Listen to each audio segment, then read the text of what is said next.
সকলোকে মোৰ এইখন ইউটিউব চেনেলে স্বাগতম জনাইছোঁ। তো আজি আমি নাম্বাৰ ছিষ্টেমৰ বিষয়ে আলোচনা কৰিম। কিন্তু এটা কথা মনত ৰাখিবা, এই নাম্বাৰ ছিষ্টেমটো তোমালোকৰ বেছিক হ'বলৈ গৈ আছে আৰু এই বেছিকটো বহুত ষ্ট্ৰং কৰি ল'ব লাগিব, কাৰণ নাম্বাৰ ছিষ্টেমটো তুমি যিকোনো এক্সামত গ'লেও এই নাম্বাৰ ছিষ্টেমৰ কুৱেশ্যন পাবাই। ধৰি লোৱা তুমি ADRE 2, 3, 4 কোৱা, টেট কোৱা, চিটেট কোৱা, তাৰপিছত তুমি DMEৰ এক্সামবিলাক যে আছে সেইবিলাকত কোৱা, তথাপি তুমি নাম্বাৰ ছিষ্টেমটো পাবাই। তো নাম্বাৰ ছিষ্টেমটো তোমালোকে যিমান ষ্ট্ৰং কৰি ল'ব পাৰে সিমানে তোমালোকৰ বেনিফিট হ'ব। তো এতিয়া আমি ষ্টাৰ্ট কৰোঁ। এতিয়া তোমালোকে এটা বস্তু মনত ৰাখিবা, নাম্বাৰ একচুৱেলি মানে কি বুজায়। এই নাম্বাৰ কেইটা মানে ডিজিট কেইটা লগ লাগি এটা নাম্বাৰ হয়। এতিয়া যদি তোমালোকক আমি বুজাওঁ, ধৰা তোমালোকৰ 2, 3, 5, 7 এই যে নাম্বাৰটো আছে, এই নাম্বাৰ কেইটা চোৱা, এটা এটাকৈ ডিজিট মিলি কেনে এটা কি হৈছে নাম্বাৰ হৈছে। এইটো গোটেইটা কি হয় নাম্বাৰ হয়। যেনেকৈ 7 এটা ডিজিট, 5 এটা ডিজিট, 3 এটা ডিজিট আৰু 2 এটা ডিজিট। এই ডিজিট কেইটা মিলি কেনে এটা নাম্বাৰ হৈছে। তো এইখিনি হ'ল তোমালোকৰ নাম্বাৰ। এতিয়া এই নাম্বাৰ ছিষ্টেমত কি কি ইনক্লুড হৈ আছে সেইকেইটা ডিছকাছ কৰিম। এতিয়া প্ৰথমত যদি আমি ক'বলৈ যাওঁ, এইটো কি আছে নেচাৰেল নাম্বাৰ। এই নেচাৰেল নাম্বাৰটো কি হয়, এছামিছত কয় স্বাভাৱিক সংখ্যা। এতিয়া এই নেচাৰেল নাম্বাৰক আমি কি এনেৰে ডিনোট কৰোঁ। এতিয়া এই নেচাৰেল নাম্বাৰটো ষ্টাৰ্টিং হ'ব তোমালোকৰ 1ৰ পৰা আপ টু ইনফিনিটি, 1 to 1 2 এনেকৈ কি হ'ব প্লাছ ইনফিনিটিলৈ গৈ থাকিব। ঠিক আছে, এইবিলাক হ'ল তোমালোকৰ নেচাৰেল নাম্বাৰ। এতিয়া তোমালোকৰ দ্বিতীয় নম্বৰত আহিল হোল নাম্বাৰ। হোল মানে পূৰ্ণ সংখ্যা। এতিয়া এই পূৰ্ণ সংখ্যাটো যিটো আছে এইটো তোমালোকৰ ডব্লিউৰে ডিনোট কৰা হয়। এতিয়া এই পূৰ্ণ সংখ্যাবিলাক বা হোল নাম্বাৰবিলাক ষ্টাৰ্টিং ক'ৰ পৰা হয়, 0ৰ পৰা ষ্টাৰ্ট হ'ব। 0, 1, 2 এনেকৈ প্লাছ ইনফিনিটিলৈ যাব, মানে ইনফিনিটিলৈ গৈ থাকিব। এইবিলাক কি বুলি কোৱা হ'ব, তোমালোকৰ হোল নাম্বাৰ বুলি কোৱা হ'ব। এতিয়া তৃতীয় নম্বৰটো চোৱা, ইণ্টিজাৰ। ইণ্টিজাৰক তোমালোকৰ অখণ্ড সংখ্যা বুলি কোৱা হয়। এতিয়া আমি ইণ্টিজাৰক দুটা ভাগত ভাগ কৰিব পাৰি। এটা হৈছে তোমালোকৰ পজিটিভ ইণ্টিজাৰ আৰু এটা হৈছে নেগেটিভ ইণ্টিজাৰ। এতিয়া চোৱা তোমালোকৰ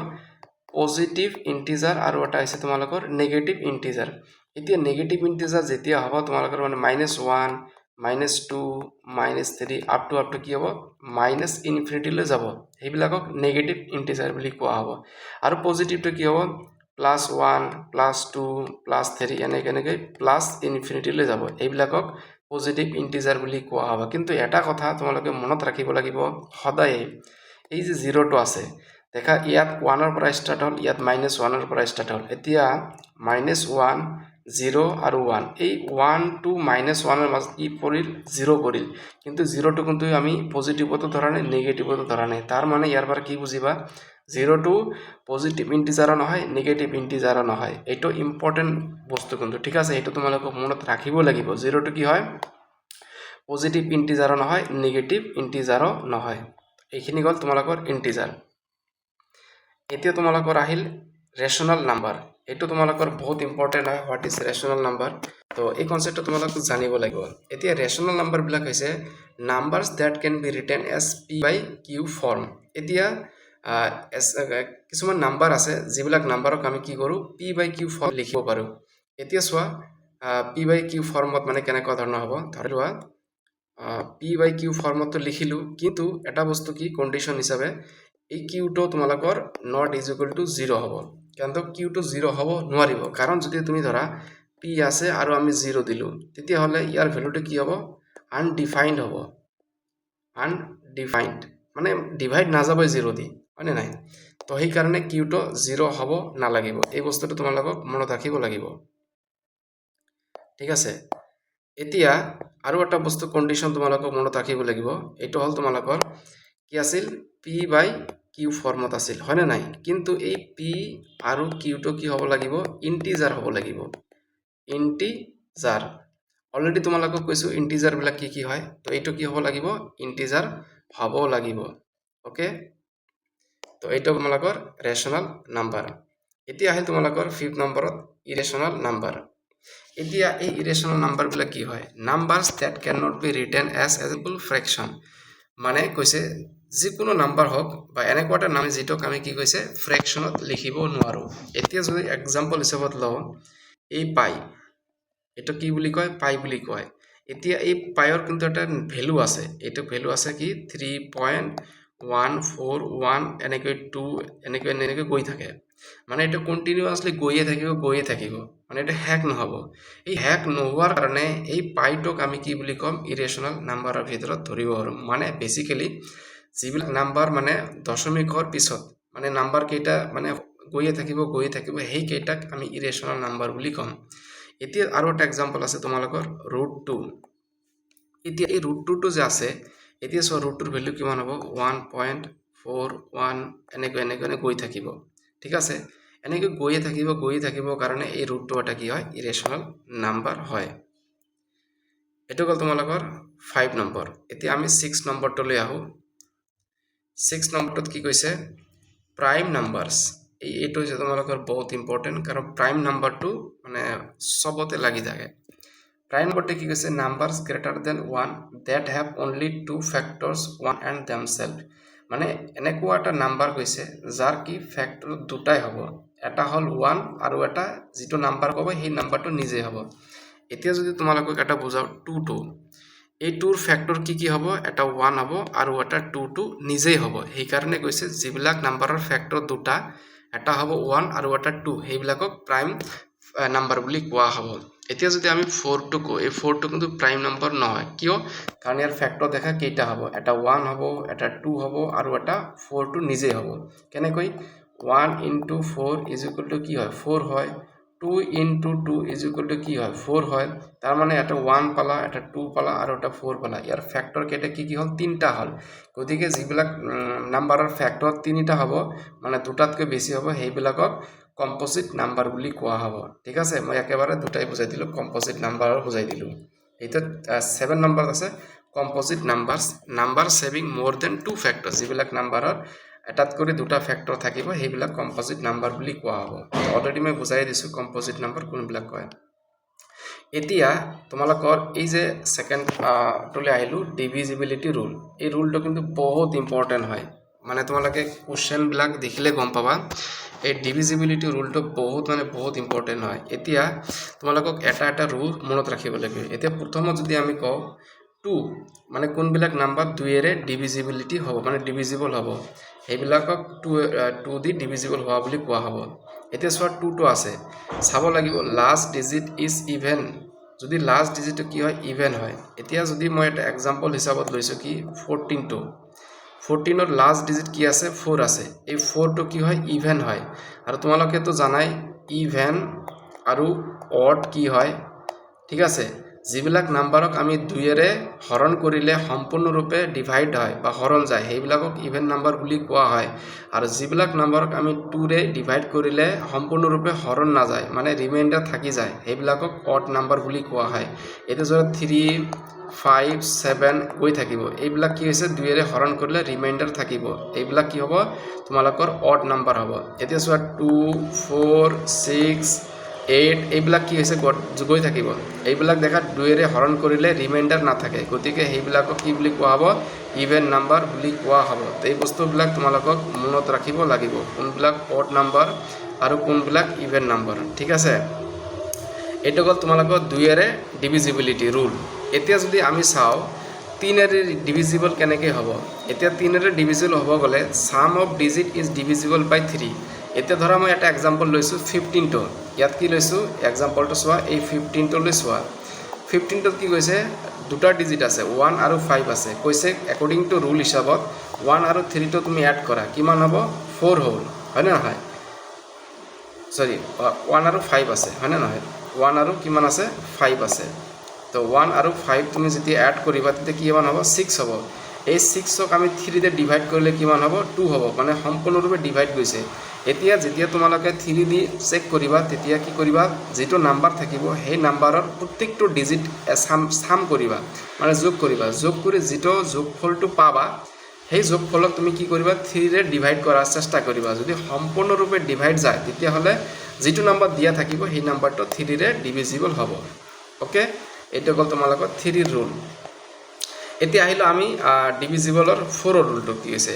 লাষ্ট 2 ডিজিট আৰ ডিভিজিবল বাই 4। এতিয়া কৈছে লাষ্ট 2 ডিজিট চাব লাগিব। এতিয়া মই এটা এক্সাম্পল হিচাপত লৈছোঁ 1, 3, 3, 6। এতিয়া চোৱা, এইটো লাষ্ট 2 ডিজিটো চোৱা, 36 আছে। এতিয়া 36ক আমি 4 দি ডিভাইড কৰিলে কিমান হয়, 9 হৈ গ'ল, হয় না, কোনো ৰিমাইণ্ডাৰ থকা নাই। গতিকে এতিয়া আমি যদি চেক কৰোঁ 1336 যিটো নাম্বাৰ দিয়া আছে এই নাম্বাৰটো কি হৈছে 4 ডিভাইড যাব কিয় কাৰণ আমি ৰুলটো ছেটিছফাই হৈছে আৰু এইটো 4 ডিভাইড কৰিলে কি হয় 334 হয় কোনো ৰিমাইণ্ডাৰ নাথাকে তো এই ৰুলছবিলাক কিন্তু মই বাৰ বাৰ কৈ আছোঁ বহুত ইম্পৰ্টেণ্ট হয় আৰু এনেকুৱা ৰুলছ হিচাপত তোমালোকৰ এক্সামত আহি থাকে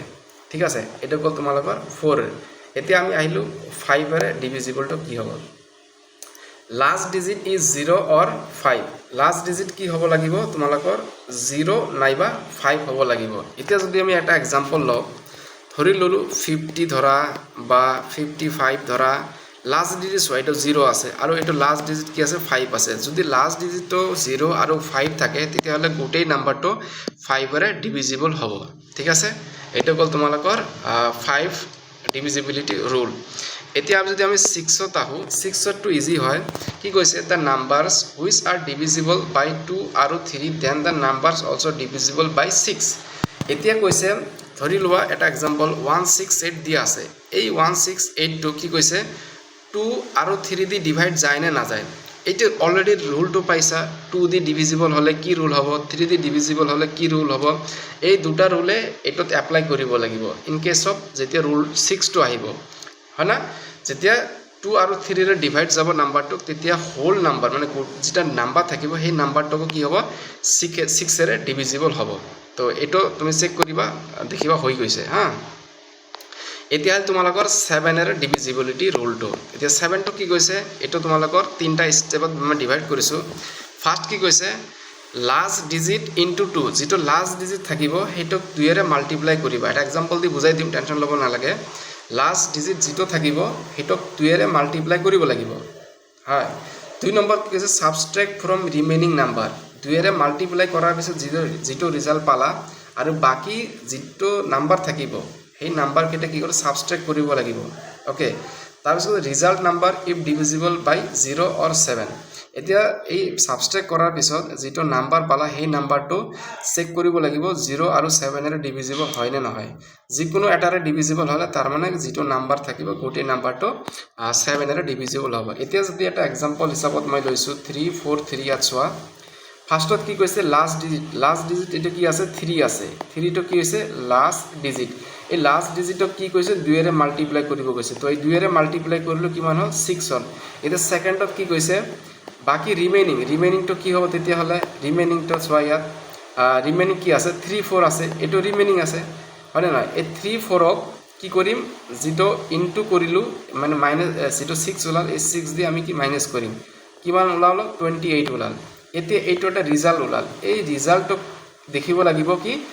7 আৰু 0 ৰে ডিভিজিবল হয় নে নহয়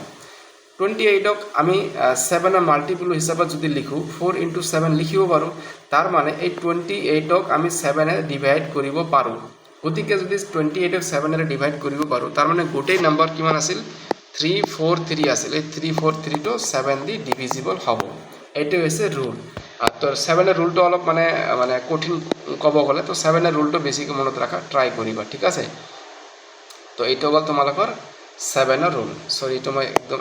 কিটো মুছাই একেবাৰে নাইকিয়া কৰি দিলো তো গোটেইখিনি কৰিলে তো নহব তো এইখিনি গল তোমালোকৰ 7 এৰ মই কিন্তু বাৰ কৈছো এইবিলাক কিন্তু বহুত ইম্পৰ্টেন্ট হয় ঠিক আছে তো এইখিনি মই অলপ ইৰেজ কৰা ট্ৰাই কৰো বাকি যিখিনি আছে থাকি যায় কোনো প্ৰবলেম নহয় এতিয়া গল তোমালোকৰ 7 এৰ ডিভিজিবিলিটি হা এতিয়া আহি তোমালোকৰ 8 এর ডিভিজিবিলিটি রুলটো কি কৈছে a number is divisible by 8 if the number found by its last 3 digits is divisible by 8 or if the last 3 digits are 00 তার মানে কৈছে যিকোনো এটা নাম্বার এটা एग्जांपल হিসাবত আমি ললো ধৰি লোৱা এই নাম্বাৰটো এটা एग्जांपल 54120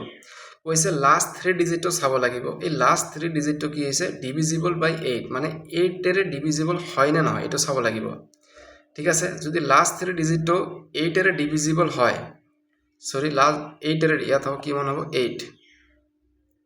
তার মানে ইয়াত 15 এ ধৰা ইয়াত কিমান দিয়া আছে ইয়াত 15 তাৰ মানে এটো কি কৈছে ধৰা এই লাষ্ট 2 ডিজিট 120 এই 3 ডিজিটটো কি হয় 8 এর ডিভাইড কৰিলে কি হ'ব ৰিজাল্ট কি হয় 15 আহিব তাৰ মানে ইয়াত তোমালোকৰ 8 দিব লাগিব প্ৰিন্টিং মিষ্টেক হৈ গ'ল ইয়াত তোমালোকৰ 8 দিলে কি হ'ব ৰিজাল্টটো 15 আহিব ঠিক আছে তো এই বস্তুটো কৈছে 8 নম্বৰটো a number is divisible by 8 if the number formed by its last 3 digits is divisible by 8 এই লাষ্ট 3টা ডিজিটস হোৱা ডিভিজিবল বাই 8 দি ডিভাইড কৰিলো সম্পূৰ্ণৰূপে ডিভাইড গ'ল কৈছে না আৰু কৈছে if the last 3 digits R 00 এতিয়া আমি সেকেন্ড এক্সাম্পলটো চোৱা 7000 ইয়াৰ লাষ্ট 3 ডিজিট কি আছে 00 আছে যদি এনেকুৱা ডিজিটও থাকে তাৰ মানে এই নাম্বাৰটো 8 এৰে ডিভিজিবল হ'ব এটো কৈছে আৰু লাষ্ট 3 ডিজিটটো যদি 8 এৰে ডিভাইড যায় মানে সম্পূৰ্ণৰূপে ভাগ যায় তাৰ মানে যেটো নাম্বাৰ থাকিব হেটো কি হ'ব 8 এৰে ডিভিজিবল হ'ব তো ইয়াত মন ৰাখিব লগা কথা কি যে 8 এৰে ডিভিজিবলটো ৰুলটো অলপ চেঞ্জ হৈ গ'ল তো এটো মনত ৰাখিব লাগিব ঠিক আছে এতিয়া আহে তোমালোকৰ 9 এৰ ডিভিজিবিলিটিটো কি আছে the sum of digit is divisible by 9 এতিয়া যেটো নাম্বাৰ থাকিব এই নাম্বাৰৰ প্ৰতিটো ডিজিট কি কৰিব তোমালোকে যোগ কৰিব লাগিব এটা এটাকে যোগ কৰি চাব লাগিব যেটো ৰিজাল্ট পাম সেই ৰিজাল্টটো 9 এৰ ডিভিজিবল হয় নে নহয় যদি 9 এৰ ডিভিজিবল হয় তাৰ মানে গোটেই নাম্বাৰটোৱে কি হ'ব 9 এৰ ডিভিজিবল হ'ব এতিয়া চোৱা এক্সাম্পল 135 এটো যদি আমি এটো যোগ কৰিছো 1 + 3 + 5 = 9 হৈছে এতিয়া এই 9 টক 9 এৰে ডিভাইড গৈছে কিমান হৈছে 1 হৈছে সম্পূৰ্ণৰূপে ডিভিজিবল হৈছে গতিকে যেটো ৰিয়েল নাম্বাৰ 135 কোৱেশ্চনত দিয়া আছে এটো কি 9 এৰে ডিভাইড কৰিলে এটো সম্পূৰ্ণৰূপে ডিভিজিবল হয় মানে ভাগ গৈছে কোনো বাকি থাকা নাই ঠিক আছে আই থিংক ৰুল বিলাক তোমালোকৰ ক্লিয়াৰ হৈ গ'ল এতিয়া গ'ল 9 আমি এতিয়া আহিলো 11 এৰে এটো 11 টো অলপ টান লাগিলো কিন্তু ইজি হয় খালি জাস্ট পঢ়া কি কৈছে the difference between the sum of digits at odd places মনত ৰাখিবা কি কৈছে ইয়াত odd places কৈছে and even places odd placer number যোগ কৰিবা even placer number to যোগ কৰিবা তাৰ পিছত এই দুটা ডিফাৰেন্স কৰিব লাগিব মানে বিয়োগ কৰিব লাগিব is either 0 or multiple of 11 তাৰ মানে ইয়াত কি হ'ব এটো কি নহয় এটো 0 হ'ব লাগিব হা হয় 0 হ'ব নহলে মাল্টিপল অফ 11 এর হ'ব যদি হয় তার মানে যেটো নাম্বার থাকিব গোটেই নাম্বারটো 11 এর ডিভিজিবল হ'ব ইয়াত एग्जांपल হিসাবত লৈছে 1331 এই নাম্বারটো সোয়া কি কৈছে অড প্লেস আৰু ইভেন প্লেসটো সোয়া ইয়াত মই ইপিনে লিখি দিছো সোয়া ইয়াত অড প্লেস কি আছে এটো এটা 1 নম্বৰ প্লেস এটো 1 এটো 2 এটো 3 এটো 4 তার মানে এটো অড প্লেস এটো 1 প্লেস এটো একটা ইভেন প্লেস হল আকো এটো একটা অড প্লেস হল অড প্লেসৰ ডিজিট কেটা যোগ কৰা 1 আৰু 3 পালা 1 আৰু 3 যোগ কৰিলে কিমান হল 4 হল আকো ইভেন প্লেস কি আছে এটো একটা ইভেন প্লেস সেকেন্ড পজিশনত আছে এটো একটা ফোর্থ পজিশনত আছে এটো ইভেন প্লেস হ'ব 1 + 3 + 1 = 4 হৈ গল এতিয়া এই দুটা ডিফারেন্স লব কৈছে 4 - 4 = কিমান পালা 0 পালা এতিয়া কৈছে হয় 0 আহিব লাগিব নহলে মাল্টিপল অফ 11 আহিব লাগিব গতিকে 0 তো আহিছে গতিকে এই যেটো নাম্বার দিয়া আছে 1331 এটো কোটেটো কি হ'ব 11 এৰে ডিভিজিবল হ'ব আই থিংক তোমালোকে বুজি পাইছা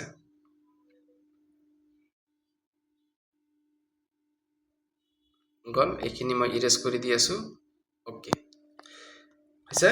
তো এইখিনি গল এতিয়া আহি তোমালোকৰ ইম্পৰ্টেন্ট মই অলৰেডি কৈছো তোমালোকক ৰেশনাল নাম্বাৰ এটো আকৌ ডিসকাস কৰিম এতিয়া আহিলো তোমালোকৰ এই যে ৰেশনাল নাম্বাৰ ভাৰ্সেস ফ্ৰেকশনাল নাম্বাৰ এই দুটা বহুত ইম্পৰ্টেন্ট হয় আৰু এই দুটাত কনফিউজন লাগি থাকে গতিকে কোনবিলাক ৰেশনাল নাম্বাৰ হয় আৰু কোনবিলাক ইৰেশনাল নাম্বাৰ হয় এটো কনসেপ্ট একেবাৰে ক্লিয়াৰ কৰাৰ কাৰণে মই লৈ আহিছো বাস তোমালোকে ভালকৈ মনোযোগ দিবা কিন্তু এই দুটা কিন্তু উল্টা পাল্টা লাগি থাকে এতিয়া সোয়া ৰেশনাল নাম্বাৰ বিলাক কি হয় যিবিলাক নাম্বাৰক আমি p/q ফৰ্মত লিখিব পাৰি কি কৈছে p/q ফৰ্মত লিখিব পাৰি এতিয়া এইবিলাকক ৰেশনাল নাম্বাৰ বুলি কোৱা হ'ব ঠিক আছে ইয়াত কন্ডিশনটো ওকে ইৰেশনাল নাম্বাৰ বিলাক কি কৈছে যিবিলাক নাম্বাৰ p/q ফৰ্মত লিখিব পাৰি হেটো ফ্ৰেকশনাল নাম্বাৰ ওকে ইয়াতো কোনো ডিফাৰেন্স নাই ইয়াতো q not = 0 হ'ব লাগিব আৰু ইয়াতো q not = 0 হ'ব লাগিব ওকে ইয়াত কোনো ডিফাৰেন্স নাই কিন্তু ইয়াৰ ডিফাৰেন্স এটা পাবা এই ৰেশনাল নাম্বাৰ বিলাক কি হ'ব লাগিব যেটো p আৰু q আছে হেটো ইন্টিজাৰ হ'ব লাগিব কি হ'ব লাগিব ইন্টিজাৰ হ'ব লাগিব কিন্তু যিবিলাক এই ফ্ৰেকশনাল নাম্বাৰ থাকিব এই ফ্ৰেকশনাল নাম্বাৰৰ p আৰু q টো কি হ'ব লাগিব হোল নাম্বাৰ হ'ব লাগিব বাস এইখিনি ডিফাৰেন্সটো মনত ৰাখিলে এইটো ডিফাৰেন্সটো মনত ৰাখিলে আৰু তোমালোকৰ কেতিয়াও এই দুটাত খেলি মিলি না লাগিব ঠিক আছে এতিয়া চোৱা যদি এটা এক্সাম্পল হিচাপত লওঁ, এইটো কিন্তু বহুত ইম্পৰ্টেণ্ট, সবেই কিন্তু এইটো ধৰা মানে কনফিউজন লাগি থাকে কোনবিলাক ৰেচনেল নাম্বাৰ, দুটা সেমে লাগে, জাষ্ট এটা ডিফাৰেন্সত মানে উল্টা পাল্টা হয়। ৰেচনেল নাম্বাৰৰ পি আৰু কিউটো কি হ'ব, ইণ্টিজাৰ হ'ব লাগিব, আৰু ফ্ৰেকশ্যনেল নাম্বাৰৰ পি আৰু কিউটো হোল নাম্বাৰ হ'ব লাগিব। ফৰ এটা এক্সাম্পল হিচাপত ল'লোঁ 2/3 যিটো আছে এইটো তোমালোকৰ ফ্ৰেকশ্যনেল নাম্বাৰ হয়। এতিয়া যদি মই ধৰোঁ -2/3, এইটো এটা ফ্ৰেকশ্যনেল নাম্বাৰ হ'বনে নাই? এইটো কিন্তু ফ্ৰেকশ্যনেল নাম্বাৰ নহ'ব, এইটো এটা কি হ'ব তোমালোকৰ ৰেচনেল নাম্বাৰ হ'ব, কাৰণ ইণ্টিজাৰবিলাক কি হয় নেগেটিভো হয় পজিটিভো হয়। কিন্তু যেতিয়া তোমালোকৰ ফ্ৰেকশ্যনেল নাম্বাৰ কোৱাই আছে কণ্ডিশ্যন, এইটো ফ্ৰেকশ্যনেল নাম্বাৰবিলাক কি হ'ব লাগিব, হোল নাম্বাৰ হ'ব লাগিব। ঠিক আছে, P/Q যিটো থাকিব এইটো হোল নাম্বাৰ হিচাপে হ'ব লাগিব। তো মনত ৰাখিবা, ইয়াতো মই অলৰেডি বুজাই দিছোঁ ইণ্টিজাৰ কেই প্ৰকাৰৰ, 0 to not positive or not negative integer already মই আগত কৈ দিছোঁ, তো ইয়াতো মই লিখি দিছোঁ ভালকৈ প্ৰপাৰ হিচাপত, বাছ এতিয়া আৰু বুজাব নালাগে। ঠিক আছে, এতিয়া তোমালোকৰ এটা ইম্পৰ্টেণ্ট নোট, এইটো কিন্তু একেবাৰে মনত ৰাখিবা, অলৱেজ মনত ৰখাৰ ট্ৰাই কৰিবা। ঠিক আছে, বস্তুটো মই ভালকৈ তোমাক দেখাইছোঁ। এতিয়া চোৱা কি কৈছে, অল ফ্ৰেকশ্যনছ আৰ ৰেচনেল নাম্বাৰ, যিমান কেইটা ফ্ৰেকশ্যন থাকিব সকলোবিলাক কি হ'ব ৰেচনেল নাম্বাৰছ হ'ব, but not all rational numbers written as fraction. Already মই এটা এক্সাম্পল যে দিলোঁ, যেনেকৈ 2/3 -2/3 এইটো ধৰা, ঠিক আছে, বা তোমালোকে এইটোৱে ধৰা 2/3টো ধৰা, এই 2/3টো যে আছে এইটো এটা কি হয় ফ্ৰেকশ্যনেল নাম্বাৰ হয়। এই ফ্ৰেকশ্যনেল নাম্বাৰটো কি হ'ব এটা ৰেচনেল নাম্বাৰ হ'ব। ঠিক আছে, কিন্তু এতিয়া যদি আমি -3/2 লওঁ, এইটো এটা কি ৰেচনেল নাম্বাৰ হয়, কিন্তু এইটো ৰেচনেল নাম্বাৰ হয় যদিও এইটো কিন্তু আমি ফ্ৰেকশ্যন হিচাপে নধৰিম, এইটো ফ্ৰেকশ্যন নাম্বাৰ নহ'ব। কিয়? কাৰণ ফ্ৰেকশ্যন নাম্বাৰ কি কৈছে, এই যে পি আৰু কিউ, P/Qটো কি হ'ব লাগিব, এটা হোল নাম্বাৰ হ'ব লাগিব, কিন্তু ইয়াত পিটো কি আছে -3 আছে, ইয়াত P = কি আছে -3 আছে, এই -3টো কি হ'ব হোল নাম্বাৰ নহ'ব, WHOL হোল নাম্বাৰ নহয়। গতিকে হোল নাম্বাৰ নোহোৱাৰ কাৰণে সেইটো তোমাৰ ফ্ৰেকশ্যনত যিটো কণ্ডিশ্যন সেই কণ্ডিশ্যনত পৰা নাই, গতিকে -3/2টো এইটো এটা কি ফ্ৰেকশ্যনেল নাম্বাৰ নহ'ব। আই থিংক তোমালোকে একদম পূৰা ক্লিয়াৰ হৈ গ'ল তোমালোকৰ কনচেপ্টখিনি। ঠিক আছে, এই ডিফাৰেঞ্চটো কিন্তু বহুতে নাজানে, মই কৈ দিলোঁ নাজানে। তাৰপিছত ইয়াত আৰু এটা নোট হিচাপে মই দিলোঁ, if R is a rational number, মই ধৰিলোঁ R এটা ৰেচনেল নাম্বাৰ হয়, আৰু S ইজ এ ইৰেচনেল নাম্বাৰ, এইটো এটা ধৰি ল'লোঁ, দেন কণ্ডিশ্যন দুটা কি আছে, ধৰা যদি আমি যোগ কৰোঁ R + S, মানে এটা ৰেচনেল নাম্বাৰ আৰু এটা ইৰেচনেল নাম্বাৰ, যদি আমি যোগ কৰোঁ ৰিজাল্টটো কি হ'ব ইৰেচনেল নাম্বাৰ হ'ব। এগেইন যদি আমি বিয়োগ কৰোঁ R - S, এইটো এটা কি হ'ব ইৰেচনেল নাম্বাৰ হ'ব। ঠিক আছে, এইটো হ'ল এডিশ্যনৰ আৰু ছাবষ্ট্ৰেকশ্যনৰ ক্ষেত্ৰত। এতিয়া যদি আমি ইনটু কৰোঁ R × S, ছেম এইটো হ'ব ইৰেচনেল নাম্বাৰ। আকৌ যদি ডিভাইড কৰোঁ R/S, এইটো কি হ'ব ইৰেচনেল নাম্বাৰ হ'ব। মুঠৰ ওপৰত কি কৈছে, যদি দুটা এটা ৰেচনেল নাম্বাৰ আৰু এটা ইৰেচনেল নাম্বাৰ যদি আমি যোগ কৰোঁ বা মাইনাছ কৰোঁ বা ইনটু কৰোঁ বা ডিভাইড কৰোঁ, ৰিজাল্ট অলৱেজ কি পাম ইৰেচনেল নাম্বাৰেই পাম। এই বস্তুটো ইয়াত লিখি দিছোঁ, এইটো মনত ৰাখিবা। ঠিক আছে, এতিয়া গ'ল তোমালোকৰ, এতিয়া এক্সাম্পল হিচাপত অলৰেডি বুজাই দিলোঁ, ইয়াত এক্সাম্পলটো বুজাই দিছোঁ, তোমালোকে দেখিলে গম পাবা। ঠিক আছে, এতিয়া মই আহিলোঁ নেক্সট টপিকটো, এইটো হৈছে place value versus face value. এক্সামত তেনেকৈ আহে, what is the face value, এনে এটা নাম্বাৰ দিয়া থাকিব, তাত ধৰা তোমালোকক ক'ব যে এই নাম্বাৰটোৰ ফেচ ভেলুটো কিমান আৰু এই নাম্বাৰটোৰ প্লেচ ভেলুটো কিমান। কিন্তু এটা বস্তু তোমালোকে মনত ৰাখিবা, প্লেচ ভেলুটোক আমি ইণ্ডিয়ান চাৰ্ট হিচাপতো লিখিব পাৰোঁ আৰু ইণ্টাৰনেশ্যনেল চাৰ্ট হিচাপতো লিখিব পাৰোঁ, কিন্তু ইয়াত মই তোমালোকক দিয়া নাই, কাৰণ ইয়াত দিব গ'লে আৰু ভিডিঅ'টো দীঘল হৈ যাব। কিন্তু যেতিয়া মই এটা শ্বৰ্ট ভিডিঅ' বনাম, প্লেচ ভেলু চাৰ্টৰ গোটেইখিনি কনচেপ্টটো তাত থাকি যাব, তো সেইবিলাক তোমালোকে দেখি ল'বা। মই কৈছোঁ হ'লো ইণ্ডিয়ান প্লেচ ভেলু চাৰ্ট হিচাপে বেলেগ হয় আৰু ইণ্টাৰনেশ্যনেল প্লেচ ভেলু চাৰ্ট হিচাপে বেলেগ হয়, কিন্তু মই এইটো দি দিম, টেনশ্যন ল'ব নালাগে। তো এতিয়া চোৱা প্লেচ ভেলু আৰু ফেচ ভেলুটোৰ ডিফিনেশ্যনটো কি হয়। প্লেচ ভেলুটো কি কৈছে, the place value represents worth of a digit based on its position in a number. তাৰমানে কি কৈছে, এটা নাম্বাৰ থাকিব, এই নাম্বাৰৰ ডিজিট যে থাকিব, সেই ডিজিটবিলাকৰ কোনটো পজিশ্যনত আছে সেইটোৱে তোমালোকৰ প্লেচ ভেলু বুজাব। এতিয়া প্লেচ ভেলুটো যদি তোমালোকে এটা ফৰ্মুলা হিচাপত যদি ওলাব যোৱা, প্লেচ ভেলুটো কি হয়, ইয়াত ফৰ্মুলা যদি তোমালোকে লিখা, face value into value of position এইটো হ'ল তোমালোকৰ প্লেস ভ্যালুৰ মানে এটা ফৰ্মুলা হিচাপত যদি লিখা এইটো লিখিব লাগিব কেনেকৈ তোমালোকক মই এক্সাম্পল হিচাপত তলত দি আছো বুজাই দি আছো তাৰপিছত ফেজ ভ্যালুটো কি কৈছে the phase value of a digit is simply the digit itself তাৰ মানে ফেজ ভ্যালুটো এটা কি হয় ডিজিট হয় আৰু হেটো কি হয় এটা নিজাকৈ ডিজিট হয় নিজৰ ডিজিট হয় হেটো এটা এক্সাম্পল দেখিলে তোমালোকে বুজি পাবা তো বস্তুটো মনত ৰাখিব লাগিব ফেজ ভ্যালুটো কি আৰু প্লেস ভ্যালুটো কি এটা এক্সাম্পল দি আছো এই এক্সাম্পলটো হিচাপত দেখিলে একেবাৰে আৰু পাহৰি নাযাবা এটা সো এক্সাম্পলটো কি আছে মই এটা এক্সাম্পল লৈছো মানে নাম্বার এটা লৈছো এই নাম্বাৰটো কি হয় ধৰা এই কোটেটো এটা নাম্বাৰ ললো ঠিক আছে 4582 ইয়াত মই পাৰ্ট হিসাবে কৰিলো ডিজিট এটা পাৰ্ট ললো পজিশন এটা পাৰ্ট ললো ফেজ ভ্যালু আৰু প্লেস ভ্যালু ক্যালকুলেশন ইয়াত চাৰিটা পাৰ্ট হিসাবে ললো তোমালোকৰ বুজাৰ সুবিধাৰ কাৰণে ঠিক আছে এতিয়া ডিজিট কোনবিলাক কয় হেবিলাকো ক্লিয়াৰ হ'ব পজিশন কোনবিলাক কয় হেটো ক্লিয়াৰ হ'ব ফেজ ভ্যালুটো ক্লিয়াৰ হ'ব আৰু প্লেস ভ্যালু ক্যালকুলেশনটো ক্লিয়াৰ হ'ব এতিয়া সোৱা ডিজিট মই কৈছো প্ৰত্যেকটো ডিজিট মিলি এটা নাম্বাৰ হয় ইয়াত নাম্বাৰটো আছে 4582 4 এটা ডিজিট হয় এটো মই লিখিলো এটো দেখা 4 এটা ডিজিট হয় লিখিলো 5 ডিজিট লিখিলো আৰু 8 ডিজিট লিখিলো 2 ডিজিট লিখিলো এইখিনি ক্লিয়াৰ ডিজিটত ইয়াত কোনো কনফিউজন নাই এতিয়া সব পজিশন এতিয়া সোৱা তুমি এটো সাইডৰ পৰা যদি যোৱা তোমালোকৰ টু সাইডটো যদি যোৱা দেখা লাষ্টত দেখা 2 2 তো কি পজিশনত আছে এটো ওয়ান্স কয় তোমালোকে এইবিলাক ক্লাস 3 4 ৰ কনসেপ্ট হয় 2 যেটো পজিশনত আছে হেটো ওয়ান্স কয় আকৌ 8 যেটো পজিশনত আছে হেটো টেন্স কয় আকৌ 5 যেটো পজিশনত আছে হেটো 100 কয় আৰু 4th যেটো পজিশন আছে হেটো 1000 বুলি কয় হেবিলাক ক্লাস 4 5 ৰ কনসেপ্ট হয় ঠিক আছে আই থিংক তোমালোকে এইবিলাক পাইছা তো এটো বুজিও পাইছা তো পজিশন কেটা ক্লিয়াৰ হৈ গল এতিয়া ফেজ ভ্যালু সোৱা ফেজ ভ্যালুটো কৈছে যেটো নাম্বাৰ থাকিব হেটোই হৈছে তোমালোকৰ ফেজ ভ্যালু এতিয়া সো 4 এই 4 ৰ ফেজ ভ্যালুটো কি হ'ব 4 এই হ'ব আকৌ 5 ৰ ফেজ ভ্যালুটো কি হ'ব 5 এই হ'ব 8 ৰ ফেজ ভ্যালুটো কি হ'ব 8 এই হৈছে ইয়াত সব ফেজ ভ্যালু বিলাক আৰু 2 ৰ ফেজ ভ্যালু বিলাক কি হয় 2 এ হৈ গৈছে ওকে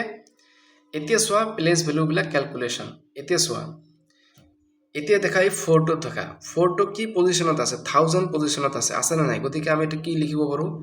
4 into 1000 এই 4 টো কি বুজাব এটো ফেজ ভ্যালু হয়না আৰু এই 1000 টো হৈছে এটো তোমালোকৰ পজিশন মানে কি পজিশনত আছে 1000ত আছে হৈছে ঠিক তেনেকৈ 5 টো সোৱা এটো 5 টো প্লেস ভ্যালু হৈছে আৰু 100 টো কি হৈছে মানে 5 টো ক'ত আছে 100 পজিশনত আছে এই কাৰণে 100 দি মাল্টিপ্লাই কৰিছো ওকে তো অলরেডি আগতে যেটো ফর্মুলা দিলো এই ফর্মুলাটোই হয় দেখা এই ফর্মুলাটো এইটো ফর্মুলা ঠিক আছে এইটো ফর্মুলা হিসাবত প্লেস ভ্যালুটো ক্যালকুলেট কৰিলো তলত ক্যালকুলেট কৰাই আছে আই থিংক তোমালোকে এতিয়া বুজি পাইছা কাৰণ দুটা বুজাইছো যদি বাকি কিটা বুজি পাইছা এতিয়া এটা ইন্টাৰেস্টিং নোট এইটো মনত ৰাখিব লাগিব কৈছে there is only one digit মানে এটা ডিজিট আছে where the place value and phase value are always the same মানে এটো কি হৈছে ডিজিটটো কি হ'ব মানে এনেকুৱা নাম্বাৰ তো বহুত আছে যেনেকৈ ধৰা 2 3 5 2 3 7 5 এইবিলাক এটা কি হয় তোমালোকৰ নাম্বাৰ হয় এতিয়া কৈছে এনেকুৱা এটা মানে ডিজিট হয় তো এনেকুৱা এটা ডিজিটত যোৱা যেটো ডিজিটত গলে কি হ'ব প্লেস ভ্যালু আৰু ফেজ ভ্যালুটো একদম সেম পোৱা যাব এইটো হৈছে তোমালোকৰ কি হয় 0 ডিজিট এই 0 ডিজিটত তোমালোকৰ ফেজ ভ্যালুও সেম হ'ব আৰু প্লেস ভ্যালুও সেম হ'ব হয়তো কোশ্চেনত তোমালোকক দিব পাৰে the place value and phase value are always same option দিয়া থাকিব 0 1 5 3 7 তেতিয়া তোমালোকৰ आंसर দিব লাগিব 0 তো এটো তোমালোকক মনত ৰাখিব লাগিব ঠিক আছে এতিয়া আহে তোমালোকৰ আৰু এটা ইম্পৰ্টেন্ট এটা হৈছে তোমালোকৰ ডেসিমেল এতিয়া এই ডেসিমেল কি কৈছে সোৱা ডেসিমেল তো এনে বহুত কনসেপ্ট আছে ডেসিমেলত তো যেতিয়া লাগিব তেতিয়া মই বুজাই দিম কিন্তু যেকেটা মানে কোশ্চেন হিসাবত আহিছে এক্সামত হেইকেটা তোমালোকক বুজাই আছো টার্মিনেটিং নাম্বার এই ডেসিমেলৰ ভিতৰতে পৰে কি terminating number non terminating and repeating নাম্বাৰস তাৰপিছত থাৰ্ড নম্বৰটো নন টাৰ্মিনেটিং আৰু নন ৰিপিটিং নাম্বাৰস এই তিনটাৰ পৰাই এটা কৰি কোশ্চেন আহে কেতিয়াবা আহিছে এইটো এক্সামত আহিছে কেতিয়াবা বেলেগ এটা এক্সামত আহিছে কিন্তু এনেকুৱা কোশ্চেন আহা যেন দেখা পাইছো মই কোশ্চেন দেখিছো তো সেই কাৰণে হেইটো মই লৈ আহিছো এতিয়া সব প্ৰথমত কি কৈছে টার্মিনেটিং নাম্বারস কাক কয় These are decimals that end. They have a finite number of digit after the decimal point. মানে কি কৈছে ইয়াতে এটা এক্সাম্পল ধৰা 0.05 এই ডেসিমেল কি আছে ইয়াতে এইটো ডেসিমেল হয় না নহয় ইয়াৰ পিছত দুটা ডিজিট আছে 0 আৰু 5 তাৰ পিছত কিন্তু আৰু কোনো ডিজিটে নাই মানে এইটো আৰু হ্যাক হৈ গৈছে যদি ডেসিমেলৰ পিছত যদি ধৰা এটা হওক দুটা হওক তাৰ পিছত যদি হ্যাক হৈ যায় আৰু যদি কোনো ডেসিমেল নাথাকে ডিজিট নাথাকে তেতিয়া হলে হেইবিলাক মানে ডেসিমেলত কি বুলি কোৱা হ'ব টাৰ্মিনেটিং নাম্বাৰ বুলি কোৱা হ'ব মনত থাকিব না মানে হ্যাক হৈ গৈছে ডেসিমেলৰ পিছত এটা হওক বা দুটা হওক বা তিনটা হওক থাকে কিন্তু তাৰ পিছত আৰু নাই তেতিয়া হলে হেইবিলাকক টাৰ্মিনেটিং নাম্বাৰছ বুলি কোৱা হ'ব এতিয়া তোমালোকৰ নন টাৰ্মিনেটিং আৰু ৰিপিটিং নাম্বাৰছ এটো কি কৈছে these are decimals that never end মানে ইনটো নহব ডেসিমেলৰ পিছত গৈ থাকিব but they have a specific pattern and repeats forever তাৰ মানে एग्जांपल ইয়া চোৱা যদি আমি 1 ক 3 দি ডিভাইড কৰো এটো ডিভাইড কৰিলে কি হয় 0.33333 তোমালোকে ডিভাইড কৰি চাবা গৈ থাকিব তাৰ মানে এটো কি আছে এটো এটা ডেসিমেল হয় না নহয় এই ডেসিমেল পয়েন্টৰ পিছত তুমি দেখা নাম্বাৰ তো ঠিকই গৈ আছে কিন্তু এটাৰ পিছত এটা কি ৰিপিট হৈ আছে এই কাৰণে এটো কি নন টাৰ্মিনেটিং কিয় বুলি কল কাৰণ এৰ হ্যাক হোৱা নাই গৈ আছে এই কাৰণে এটা নন টাৰ্মিনেটিং বুলি কৈছে কিন্তু ৰিপিটিং কিয় কল কাৰণ দেখা এই 3 টো ৰিপিট হৈছে 3 টো ৰিপিট হৈছে এই কাৰণে গোটেইটো কি বুলি কোৱা হয় নন টাৰ্মিনেটিং ৰিপিটিং নাম্বাৰ বুলি কোৱা হয় কিন্তু ইয়াত আৰু এটা বস্তু ইম্পৰ্টেন্ট কথা তোমালোকে মনত ৰাখিবা এটো হৈছে ৰিকাৰিং ডেসিমেলস বুলি কোৱা হয় কেতিয়াবা তোমালোকৰ ধৰা আহিব পাৰে নন টাৰ্মিনেটিং ৰিপিটিং নাম্বাৰ নিদি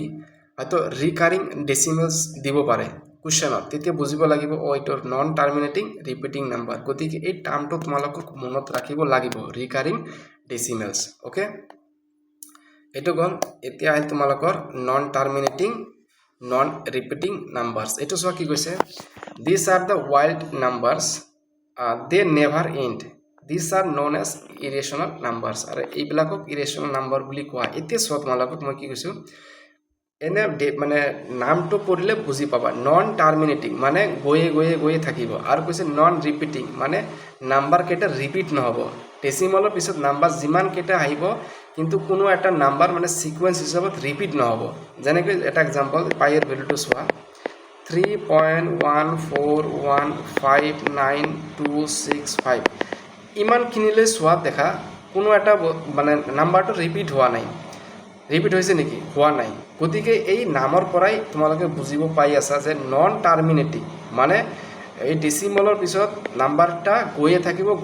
এই কাৰণে এটা নন টাৰ্মিনেটিং কোৱা হল কিন্তু নন ৰিপিটিং মানে ৰিপিটটো হোৱা নাই এই কাৰণে নন ৰিপিটিং বুলি কৈছে আই থিংক তোমালোকে বুজি পাইছা ঠিক আছে মিনিংটো গল এতিয়া আহিলো এটা एग्जांपल লৈ एग्जांपल নম্বৰ 2 চোৱা কি কৈছে if the number 543 ইয়াত স্টাৰ দিয়া আছে তাৰ পিছত 7 দিয়া আছে is divisible by 9 then the digit place মানে এই স্টাৰ থকা প্লেসত কি হ'ব এটো উলাব কৈছে তো এনেকা কোশ্চেন আহি থাকে যি সকলে एग्जाम দিছে তোমালোকে অলৰেডি এটো দেখলে গমে পাবা যে হ্যাঁ এনেকা কোশ্চেন আহি থাকে এতিয়া এই গোটেই নাম্বাৰটো কি কৈছে ডিভিজিবল বাই 9 কৈছে 9 হ'বলৈ হলে কি কৰিব 9 ৰ ৰুলটো চাব লাগিব 9 ৰ ৰুলত কি কৈছে এতিয়া ইয়াত যিমান কেটা ডিজিট আছে সব কেটা কি কৰিব লাগিব যোগ কৰিব লাগিব হৈছে এতিয়া এই স্টাৰ থকা ডিজিটটো যদি আমি x ধৰো আৰু বাকি সব কেটা যদি যোগ কৰো এ চোৱা 5 4 3 2 স্টাৰটো কি ধৰিছো x ধৰিছো তাৰপিছত 7 এটো যোগ কৰিলে কি হল 21 প্লাস x হৈ গল ওকে 21 প্লাস x হৈ গল এই গোটেইটো কি হ'ব লাগিব is divisible by 9 দি হ'ব লাগিব তাৰ মানে অলৰেডি ইয়াত 21 টো আছে এতিয়া 21 ৰ পিছত তোমালোকক চেক কৰিব লাগিব তাৰ মানে 21 প্লাস x হয় না নহয় এতিয়া তুমি x ত কি ভ্যালু বহালে এই 20 মানে যেটো নাম্বাৰ পাম এটো 9 দি ডিভিজিবল যাব এতিয়া 21 প্লাস যদি আমি 1 লও x ৰ ভ্যালুটো যদি আমি 1 লও কি হ'ব 22 টো 9 দি ডিভিজিবল না যায় মানে সম্পূৰ্ণৰূপে যাব লাগিব এতিয়া x ৰ ভ্যালু যদি আমি 2 লও তেতিয়া কি হ'ব 23 হ'ব এইটো নহব তো x এর ভ্যালুটো ইয়াত কি ললে মানে সম্পূৰ্ণৰূপে 9 দি ডিভিজিবল যাব তোমালোকে যদি না জানা তেতিয়ালে এটা কাম কৰিলে হল 9 এৰ মাল্টিপলটো মানে পৰি গলে হল তাৰমানে 9 প্লাছ যদি আমি 6 দিওঁ তেতিয়াহ'লে কি হ'ব 21 প্লাছ 6 কি হ'ব 27 এই 27টো কি হয় 9 এৰে ডিভিজিবল হয় সম্পূৰ্ণৰূপে যাব গতিকে এই তোমাৰ xৰ ঠাইত কি দিব লাগিব 6 দিব লাগিব আই থিংক তোমালোকে বুজি পাইছা ঠিক আছে তো ইজি হয় এনেকুৱা কোৱেশ্চন কিন্তু আহি থাকে ওকে যিকোনো এক্সামত এনেকুৱা কোৱেশ্চন আহি থাকে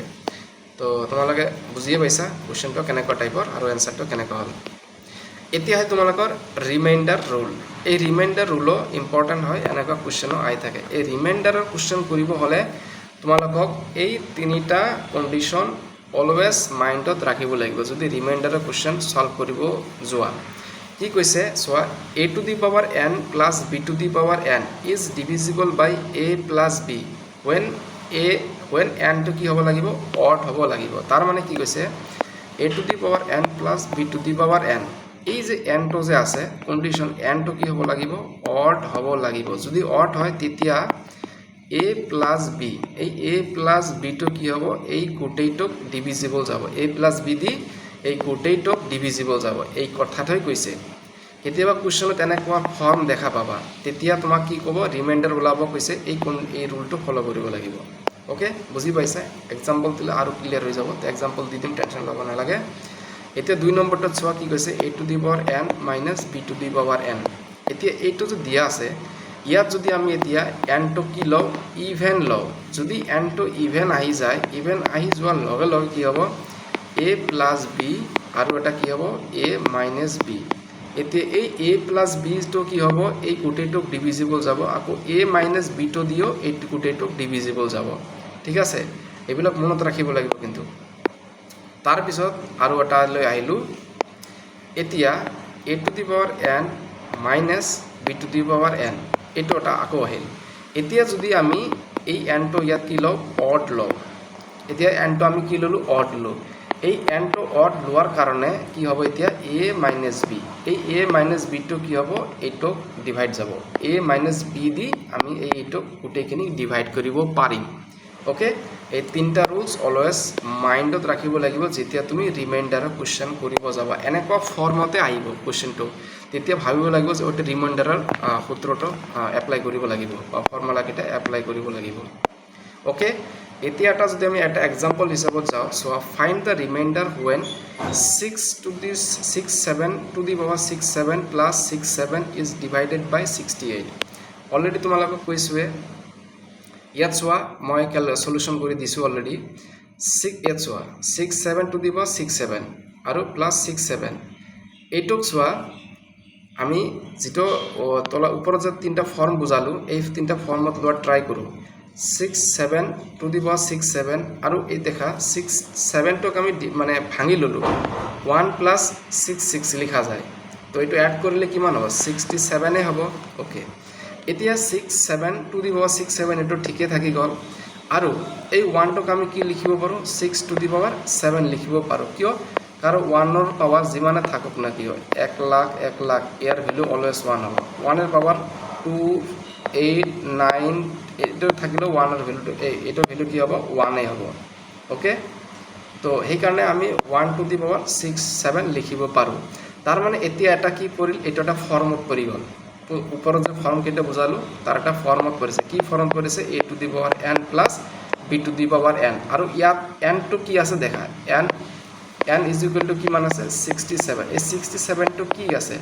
অড হয় না নহয় যদি অড হয় তার মানে ফর্মুলাটো কি আছে a plus b এই a plus b টো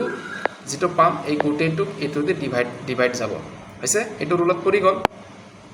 ওকে আমি ৰুলটো বনাই ললো ওকে এতিয়া তোমালোকে চোৱা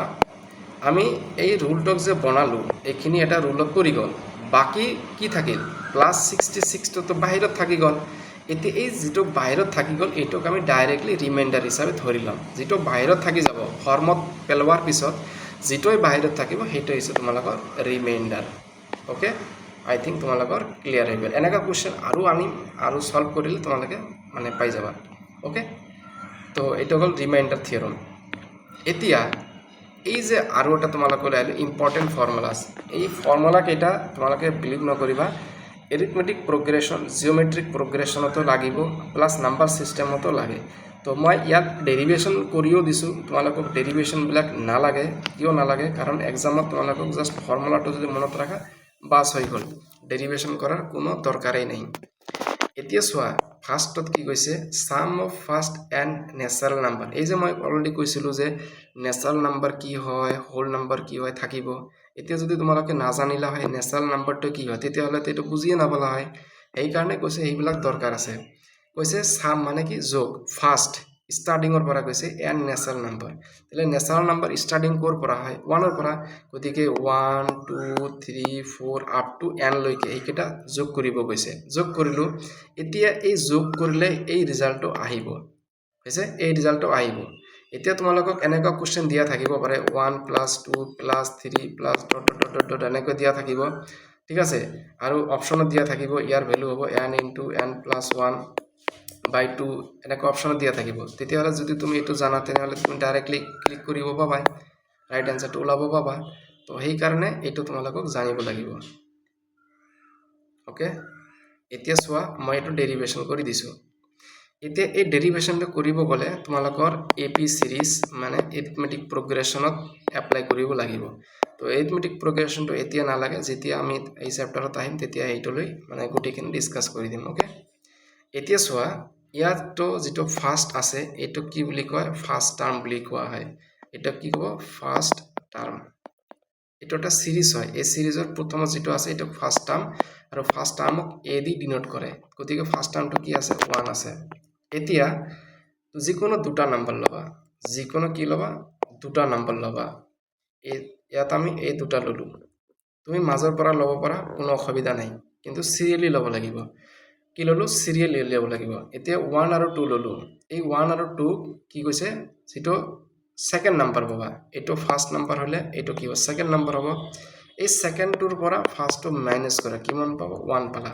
অ'কে, এতিয়া তুমি এইটো লৈ চেক কৰা। ছেকেণ্ড নাম্বাৰ কি আছে 4, ফাৰ্ষ্ট নাম্বাৰ কি আছে 3, মাইনাছ কৰিলে কিমান 1 পালা। তাৰমানে এই 1টো পালা, এইটো এটা কি ডিফাৰেঞ্চ পালা, মানে এইটো কি হ'ব, ডিফাৰেঞ্চটাক আমি দি বুজাম। এইটো কি হ'ব, ডিফাৰেঞ্চ।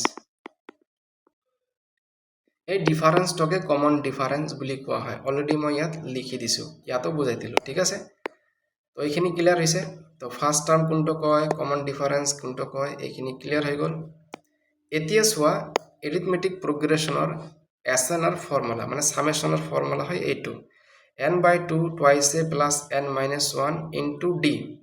এতিয়া চোৱা এৰ ভেলু আছে আৰু ডিৰ ভেলুটো আছে। ইয়াত খালি এইটোত কি বহাবা, এ আৰু ডিৰ ভেলুটো বহাই দিলা। এৰ ভেলু চোৱা ইয়াত 1 পুট কৰিলোঁ, তাৰপিছত ইয়াত চোৱা এই ডিৰ ভেলুটো 1 পুট কৰিলোঁ। বাকী এইটো কেলকুলেশ্যন কৰি পালোঁ লাষ্টত দেখা n/2 n+1, মানে এই ফৰ্মুলাটো আহি গ'ল। মানে এইটো তোমালোকক প্ৰুফ কৰি দিলোঁ কেনেকৈ হয়, ঠিক আছে। কিন্তু তোমালোকৰ ৰিজাল্টটো ডাইৰেক্ট মনত ৰাখিব লাগিব, বাছ এইখিনি কথা। ঠিক এনেকুৱাকৈ এতিয়া ছেকেণ্ড যিটো ফৰ্মুলা আছে, sum of first n odd number. ইয়াত কি কৈছে, ফাৰ্ষ্ট অড নাম্বাৰ। এতিয়া অড নাম্বাৰবিলাক কোনবিলাক হয়, এতিয়া ধৰা 1 + 3 + 5, অলৰেডি মই বুজাই দিছোঁ আগত অড নাম্বাৰ ইভেন নাম্বাৰ কোনবিলাক হয়। তো ফাৰ্ষ্ট এন অড নাম্বাৰৰ যেতিয়া আমি যোগ কৰিম তেতিয়া এই ৰিজাল্টটো কি পাম, n² পাম। এই অলৱেজ ৰিজাল্টকেইটা মনত ৰাখিব লাগিব, কি হ'ব, n² হ'ব। এতিয়া চোৱা চেম এৰিথমেটিক প্ৰগ্ৰেশ্যনত এপ্লাই কৰিম মই। ইয়াত এইটো কি আছে, 1 আছে, হয়নে নাই। ইয়াত ফাৰ্ষ্ট টাৰ্ম ইজ a1। এতিয়া ইয়াৰো কমন ডিফাৰেঞ্চটো যেতিয়া ওলাবা ৰুল একেই, 3 - 1 কৰিলোঁ 2 হ'ল। এতিয়া SNৰ ফৰ্মুলাটো তুমি পুট কৰিবা, কাৰ ভেলু পুট কৰিবা, ইয়াত এ আৰু ডিৰ ভেলুটো ইয়াত পুট কৰিবা। পুট কৰি কেলকুলেশ্যন কৰিলে লাষ্টত তুমি অট'মেটিক এই যে n² ৰিজাল্টটো পাই যাবা। ইয়াত তুমি জাষ্ট এইটো সৰু সৰু কেলকুলেশ্যন এইবিলাক দেখিলে তোমালোকে পাই যাবা। অ'কে, ডেৰিভেশ্যন এনেও নালাগে। অ'কে, এতিয়া আহিল তোমালোকৰ third case, sum of first n even number. এইটোত কি কৈছে, অড নাম্বাৰ। এতিয়া ইয়াত কি কৈছে, এন হ'ব, ইভেন নাম্বাৰ কৈছে। ইভেন নাম্বাৰবিলাক কোনবিলাক হয় অলৰেডি কৈছোঁ। এই ইভেন নাম্বাৰকেইটা সামেশ্যন কৰিলে ৰিজাল্ট কি আহে, n × n+1। এইটো মনত ৰাখিব লাগিব। যেতিয়া ইভেন নাম্বাৰবিলাক যোগ কৰিবা তেতিয়া ৰিজাল্ট কি হয়, n × n+1। এতিয়া মই ইভেন নাম্বাৰকেইটা যোগ কৰিলোঁ, দেখা ইভেন নাম্বাৰকেইটা যোগ কৰিলোঁ। 2 ফাৰ্স্ট ইভেন নাম্বাৰ কি 2 হয় তাৰ পিছত 4 6 এনেকৈ যোগ কৰি গৈ থাকিলো আপ টু টুৱাইছ এন লৈকে গ'ল ওকে এতিয়া ইয়াতো কি ফার্স্ট টার্মটো কি হ'ব a হ'ব এর ইকুয়াল টু কিমান 2 হ'ব ইয়াতো common difference to d is equal to সেকেন্ডৰ পৰা যদি আমি এই দুটা লওঁ সেকেন্ড 4 হ'ব তো ফার্স্ট 2 হ'ব এটো মাইনাস করলে কমন ডিফারেন্সটো কি পালা 2 পালা ওকে তো ইয়াত কোনো অসুবিধা হ'ব নালাগে অলৰেডি প্ৰথমত ভালকৈ বুজাই দিছো তাৰ পিছত SN এৰ ফৰ্মুলা এইটো এই ফৰ্মুলাটো তোমালোকক মনত ৰাখিব লাগিব কাৰণ এৰিথমেটিক প্ৰগ্ৰেছনত লাগিবই এইটো মনত ৰাখিব লাগিব ফৰ্মুলাটো ওকে তো এই ফৰ্মুলাটো তুমি কি পালা a আৰু d এৰ ভ্যালুবিলাক পুট কৰিলা মানে যত a আছে আৰু d আছে তাত ভ্যালু কেইটা বহাই দিলে হ'ল পুট কৰিলে বাকি ক্যালকুলেশন কৰিলে SN এৰ এই ফৰ্মুলাটো পাই যাবা এই ফৰ্মুলাটো ওকে কিন্তু মই বাৰবাৰ কৈ আছো ৰিজাল্ট কেইটা তোমালোকক মনত ৰাখিব লাগিব ৰিজাল্ট কেইটা কি কৰিব লাগিব মনত ৰাখিব লাগিব এতিয়া এই ফোৰ্থ যেটো ডেৰিভেশন আছে এটো লং ডেৰিভেশন কয় ইয়াত তোমালোকৰ কি হ'ব এৰিথমেটিক প্ৰগ্ৰেছনটো এপ্লাই নহয় ৰিজন আছে মই ৰিজনটো কৈ আছো বাকি তোমালোকক কৈ আছে ডেরিভেশনটো নালাগে ইয়াত কি কৈছে sum of squares of first n natural numbers ইয়াত কি কৈছে স্কোয়ার কৈছে ন্যাচারাল নাম্বার হ'ব লাগিব আৰু স্কোয়াৰ হ'ব লাগিব সোৱা এই 1 স্কোয়াৰ কৰিলো 2 স্কোয়াৰ কৰিলো 3 স্কোয়াৰ কৰিলো এই কেইটা যোগ কৰিব কৈছে তো মই অ্যাকৰ্ডিং টু কোশ্চেন হিচাপত যোগ কৰিলো কৰি আপ টু n স্কোয়াৰ লিখে গৈ কাৰণ ন্যাচাৰাল নাম্বাৰ কৈছে n স্কোয়াৰ লৈ গলো এতিয়া এটো সোৱা 1 কে এই সব কেইটা স্কোয়াৰ কৰি দিলে কি হ'ব 1 কে স্কোয়াৰ কৰিলে 1 হ'ব 2 কে স্কোয়াৰ কৰিলে 4 হ'ব 3 কে স্কোয়াৰ কৰিলে 9 হ'ব এনেকৈ 4 কে স্কোয়াৰ কৰিলে 16 হ'ল ঠিক আছে এতিয়া এই যেটো সিরিজ পালো স্কোয়ারের রেজাল্ট হিসাবত এটো এপি সিরিজত নাই কারণ এটা কন্ডিশন আছে এপি সিরিজ হবলে হলে এপি সিরিজ হবলে হলে কন্ডিশনটা কি হবে কমন ডিফারেন্স তো কি হব লাগিব common difference two always same হব লাগিব তুমি যিকোনো দুটা নাম্বার মাজৰ পৰা লোৱা বা জৰ পৰা নলোৱা কিয় ইয়াৰ কমন ডিফাৰেন্সটো যদি সেম হয় তেতিয়া হলে এইটোক এপি সিৰিজত থাকা বুলি কম আৰু ডিফারেন্স যদি সেম নহয় তেনেহলে এইটো এপি সিরিজত থাকা বুলি আমি নকম ওকে যদি এটা এপি সিরিজতে না থাকে তেনেহলে তো আমি সামেশনের ফর্মুলাটো ইউজ কৰিব নোৱাৰিম ওকে এটো গল এতিয়া সোৱা মই এই দুটা ডিফাৰেন্স ওলাই দিছো ইয়াত সোৱা d1 is equal to not is equal two d2 ইয়াত 3 ওলাইছে ইয়াত 5 ওলাইছে তো কমন ডিফারেন্সটো দুটা সেম হোৱা নাই গতিকে এই সিৰিজটো তোমাৰ এপি সিরিজত থকা বুলি নকব মানে এই সিরিজটো ইয়াত লিখি দিও নট ইন এপি সিরিজ মই আকৌ কৈছো যেতিয়া এপি সিরিজ যাম তেতিয়াও তাতো ভালকৈ বুজাই দিম জাস্ট ইয়াত জানিব কাৰণে তোমালোকে এইখিনি অলপ মনত ৰাখিবা তাই হৈ যাব এতিয়া আমি এই যে ৰিজাল্টটো যে আছে এই ৰিজাল্টৰ পৰা আমি ডিফাৰেন্স কেটা এটা এটাকে উলালো 1 আৰু 4 ৰ কমন ডিফাৰেন্সটো উলাই দেখিলো কি পালো 3 পালো 4 আৰু 9 ৰ কমন ডিফাৰেন্সটো উলাই কি পালো 5 পালো আকৌ 9 আৰু 16 ৰ মাজৰ কমন ডিফারেন্সটো 7 পালো এনেকৈ গৈয়ে থাকিলো এই যে ইয়াত লিখি দিছো কমন ডিফারেন্স সাম ঠিক আছে ইয়াত কি কলো কমন ডিফারেন্সটো উলালো ওকে এতিয়া কমন ডিফারেন্সটো যে উলালো ইয়াত তোমালোকে সোৱাচোন এই কমন ডিফাৰেন্সটো এতি এপি সিৰিজত পৰিলে না পৰিল সোৱা আকৌ এই 8 ৰ পৰা তোমালোকে কমন ডিফাৰেন্সটো উলাই সোৱা 3 আৰু 5 5 ৰ পৰা যদি আমি 3 মাইনাস কৰো 2 পাম আকৌ 5 ৰ পৰা 7 টো সোৱা 7 ৰ পৰা যেতিয়া 5 মাইনাস কৰিম 2 পাম তাৰ মানে ইয়াৰ পৰা তুমি কি পালা যেটো কমন ডিফারেন্সটো পালো ঠিক আছে এই যেটো কমন ডিফারেন্স পালো এই কমন ডিফারেন্সটো কি আছে এপি সিরিজত আছে ওকে কি আছে কমন ডিফারেন্সটো কি আছে তোমালোকৰ এপি সিৰিজত আছে ইয়াত মই লিখি দিছো এই কমন ডিফাৰেন্সটো কি আছে এপি সিৰিজত থাকা বুলি কম ওকে আৰু দেখা এই কমন ডিফারেন্সটো কি আছে কনস্ট্যান্ট টার্ম হিচাপত 2 2 2 2 2 এনেকৈ 2 2 উলাইয়ে থাকিব তোমালোকে চেক কৰিবা 2 2 উলাই থাকিব এটো কি কনস্ট্যান্ট টার্মে হয় 2 2 2 এটা কি কনস্ট্যান্ট টার্ম এতিয়া তোমালোকে এটা বস্তু নোট কৰিব লাগিব ইয়াত কি কৈছে when the second difference is constant মানে প্ৰথম যেটো ডিফাৰেন্স পালো হেটো তো তোমালোকৰ এপি সিরিজত নাই যেতিয়া আমি সেকেন্ড ডিফারেন্সটো উলাইছো এটো কি হয় দেখা এই সেকেন্ড ডিফারেন্সটো কি হল কনস্ট্যান্ট টার্ম হিচাপত আহি গল when the second difference is constant then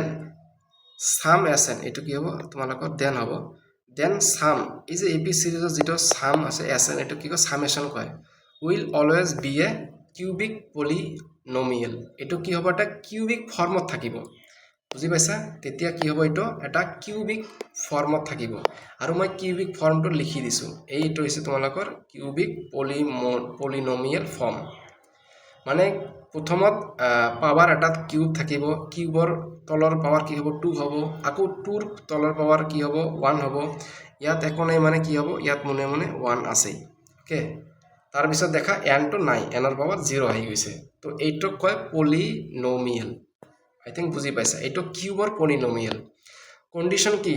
যদি সেকেন্ড ডিফাৰেন্সটো কনষ্টেণ্ট হয় তেতিয়াহে মই এইটো এপ্লাই কৰিব পাম পলিনমিয়েলটো। এতিয়া চোৱা, মই তোমালোকক কৈছোঁ ডেৰিভেশ্যনটো কিন্তু নালাগে, কিন্তু তোমালোকক বুজাই আছোঁ ভিতৰত সৰু সৰু কনচেপ্টবিলাক ক্লিয়াৰ হ'ব কাৰণে। এতিয়া চোৱা, যদি আমি এনটো কি আছিল, ধৰা টাৰ্মবিলাক 1 square plus 2 square plus 3 square plus 4 square plus 5 square, এইটোতো গৈ আছিল না। এতিয়া যদি আমি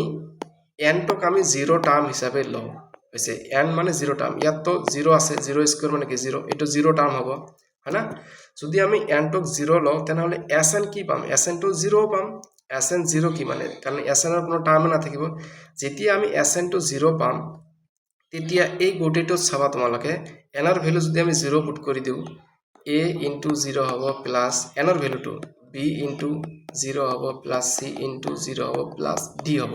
আৰু এছ এনৰ ভেলুটো কি পালোঁ, 0 পালোঁ, তাৰমানে গোটেইটো 0 হৈ গ'ল। তাৰমানে ইয়াত ডি ইজ ইকুৱেল টু কি পাম, 0 পাম। অ'কে, ইয়াত মই লিখি দিছোঁ ডি ইজ ইকুৱেল টু কি পালোঁ, 0 পালোঁ। আই থিংক তোমালোকৰ ক্লিয়াৰ হৈ গ'ল। অ'কে, এইখিনিত গ'ল। এতিয়া আহিল চোৱা সেকেন্ডটো, এন ইজ ইকুৱেল টু 1, তাৰমানে এতিয়া আমি এটা টাৰ্ম ল'ম, হৈছে কি আছে তোমালোকৰ যেনেকৈ 1 square 2 square plus 3 square plus 4 square. এতিয়া যদি আমি ফাৰ্ষ্ট টাৰ্মটো লওঁ, এতিয়া কি আছে, এইটো N is equal to 1 term. যেতিয়া আমি এন ইকুৱেল টু 1 টাৰ্ম ল'লোঁ, এতিয়া S1 ইজ ইকুৱেল টু কি হ'ব, S1 এইটো স্কুৱেৰ কৰিলে কি পাম, একেই পাম, একে নাপাম। যদি স্কুৱেৰ কৰিলে আমি একেই পাম, তাৰমানে S1 কি হ'ব, ভেলুটো 1 হ'ব। অ'কে, এতিয়া চোৱা এনৰ ভেলু আমি কি ল'ব লাগিব, এন ল'ব লাগিব। এনৰ ভেলুটো কি ল'ব লাগিব, 1 ল'ব লাগিব। এন ইজ ইকুৱেল টু কি ল'ম, 1 ল'ম। এতিয়া এইটোত বহাই দিয়া, n q plus b n square plus c n plus d is equal to s n আছিল। এতিয়া এই এছ যেতিয়া আমি এইটো 1 বহালোঁ, 1 বহাৰ লগে লগে এইটোৰ ভেলু কি পালোঁ, 1 পালোঁ। এইটো 1 পালোঁ। এতিয়া এই এনৰ ঠাইত তুমি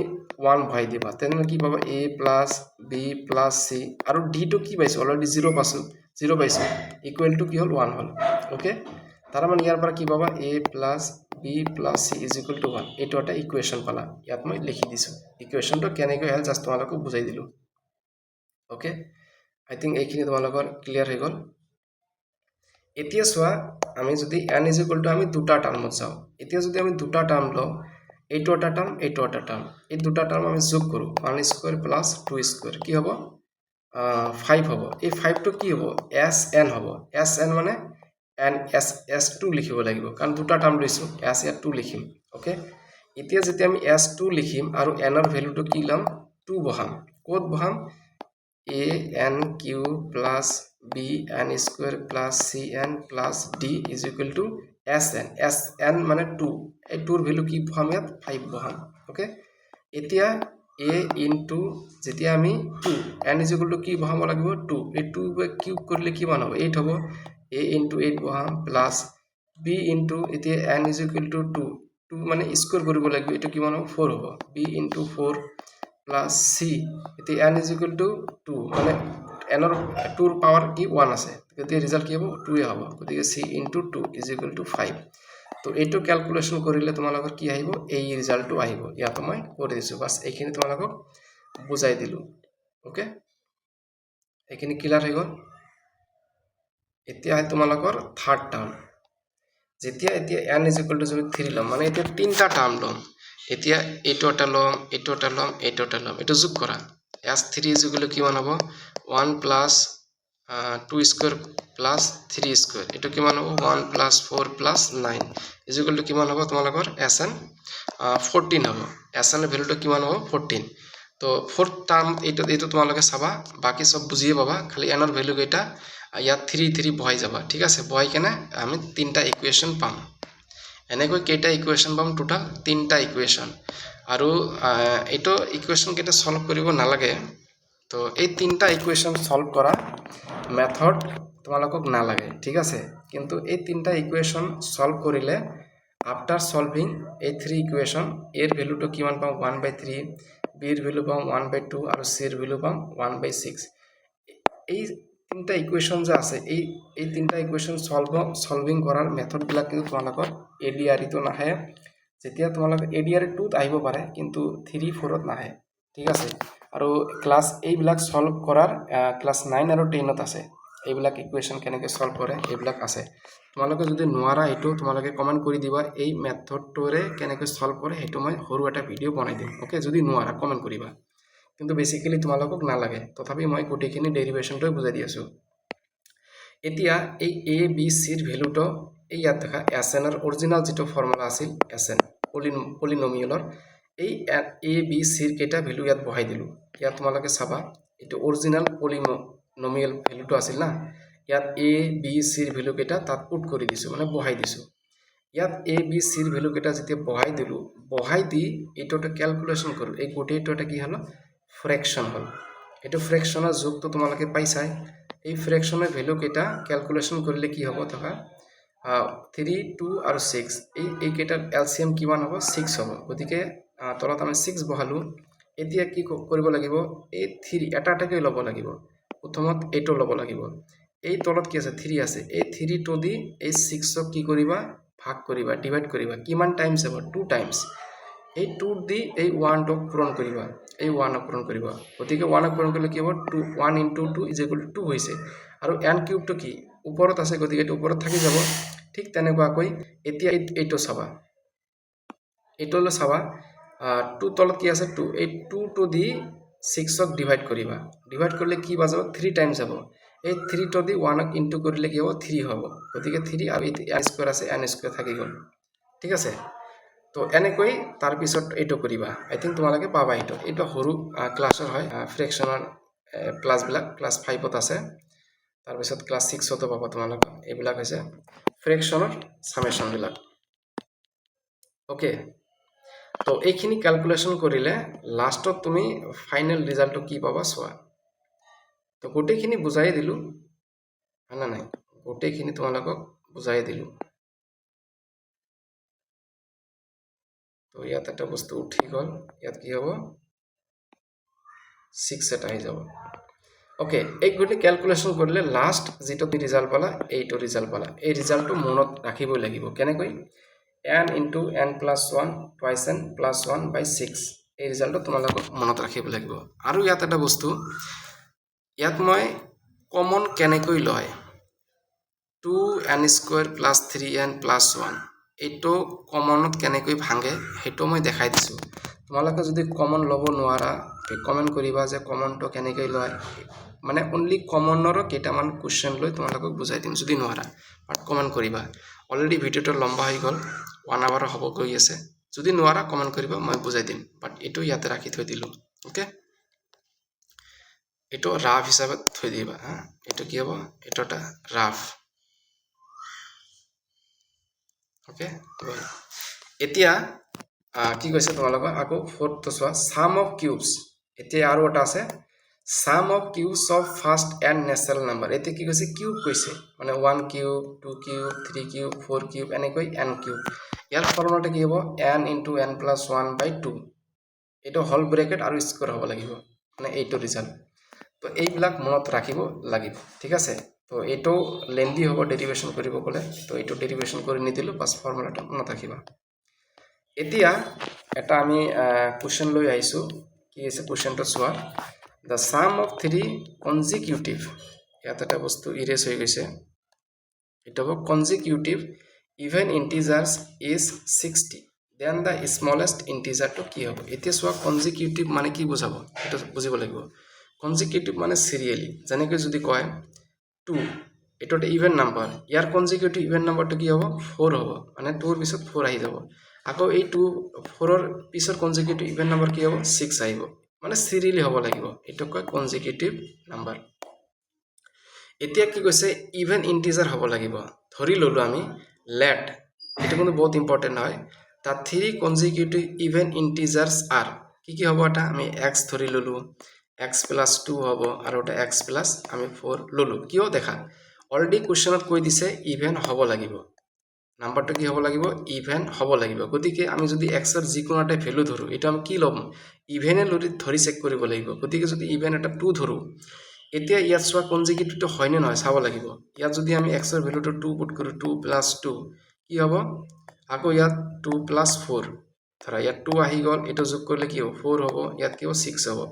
2 4 6 এইটো কি কনজিকিউটিভ হ'ল নে নহ'ল গতিকে যেতিয়া তোমাক ক'ব ইভেন আৰু কনজিকিউটিভ ইন্টিজাৰ তাৰ মানে x এটা হ'ব x + 2 এটা হ'ব আৰু x + 4 এটা হ'ব আকৌ যদি 4টা যদি কয় তেতিয়াহ'লে কি হ'ব এটা x +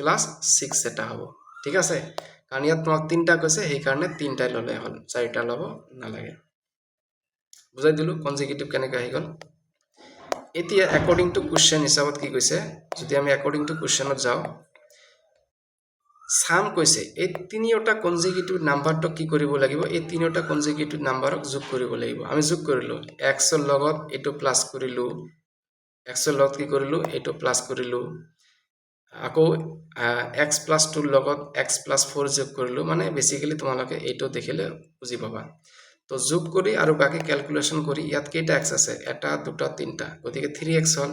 আৰু 2 আৰু 4 যোগ কৰিলে কিমান 6 হল ইকুৱেল টু কি কৈছে তোমালোকৰ 60 বুলি দিয়া আছে কোৱেশ্চনত ইকুৱেল টু 60 লিখিলো ওকে এতিয়া 3x এটো কি আছে 6 তো ইপিনে প্লাসত আছে ইপিনে গলে কি হ'ব মাইনাসত হ'ব গতিকে 60 পৰা যদি আমি -6 টো বাদ দিও 60 - 6 বাদ দিলে কি হ'ব 54 হ'ব গতিকে মই ইয়াত 54 টো লিখিলো এতিয়া ধৰা ইয়াত 3x আছে আৰু ইপিনে কি আছে 54 আছে এই 3 টো ইয়াল x ৰ লগত কি মাল্টিপ্লাই আছে 3 টো যেতিয়া তুমি ইকুৱেলেন্ট ইপিনে লৈ যাবা তাৰ মানে কি কৰিব লাগিব ডিভাইড কৰিব লাগিব মানে 54 ডিভাইডেড বাই 3 এটো ক্যালকুলেশন কৰিলে আহিব 18 আহিব ওকে এখিনি ক্লিয়াৰ তো আই থিংক এইখিনি গোটেইখিনি ক্লিয়াৰ হৈ গ'ল তো এইখিনি মই অলপ ইৰেজ কৰি আছো এইখিনি আই থিংক নুবুজাৰ থাকিব নালাগে ওকে এইখিনি মই ইৰেজ কৰি দিলো এতিয়া চোৱা মানে 18 পালো এটো কি x পালো যদি x এটা 18 পাইছো তাৰ মানে সেকেন্ড নাম্বাৰটো কি হ'ব আছিল কি x + 2 x + 2 x ৰ ভ্যালুটো কি বঢ়াও 18 + 2 = কিমান পালো 20 পালো আকৌ থাৰ্ড টো কি হ'ল x + 4 আছিল x + 4 x ৰ ভ্যালু কিমান বহাব লাগিব 18 + 4 = কি 22 হ'ল তাৰ মানে এটা নাম্বাৰ কেইটা যদি সিরিয়ালি দেখা এটা পালো কি পালো 18 পালো এটা 18 এটা 20 আৰু এটা 22 দেখা এটো কনজিকিউটিভ ইভেন নাম্বাৰ হৈছে না হয় 18 ৰ পিছৰ নাম্বাৰ ইভেন নাম্বাৰ 20 আহিব 20 পিছৰ নাম্বাৰটো 22 আহিব কিন্তু তোমাক খালি এটা নাম্বাৰ ওলাব কৈছে স্মলেস্ট নাম্বাৰটো গতিকে এই তিনটাৰ ভিতৰত সৰু নাম্বাৰটো কি হ'ব 18 হ'ব গতিকে 18 is the correct answer I think তোমালোকে কোশ্চেন প্লাস এনসার সব কেইটা ভালকৈ বুজি পাইছা এতিয়া অলপ মেচিনৰ শব্দ হৈ আছে এইটো ইগনোৰ কৰিবা বাকি গোটেইখিনি পঢ়ানে হৈ গ'ল আৰু নোটটো তোমালোকক যদি লাগে মই টেলিগ্ৰামত দি দিম আৰু টেলিগ্ৰামৰ লিংকটো ডেসক্ৰিপচনত থাকিব তোমালোকে তাৰ পৰা জয়েন কৰি ল'বা ঠিক আছে আৰু তোমালোকক যদি নোট লাগে মোৰ ইনষ্টাগ্ৰামতো এইটো এৰি দিম নোটছটো ইনষ্টাগ্ৰামৰ পৰা তোমালোকে নোটছখন পাই যাবা বাকি কথা ইম্পৰ্টেণ্টটো হ'ল ভিডিওটো কেনেকা লাগিল আৰু বুজানিৰ কেপাচিটি কেনেকা লাগিল এইখিনি তোমালোকে কমেন্ট কৰিব না পাহৰিবা ঠিক আছে আজিৰখিনি ইমানখিনি লৈ দিয়া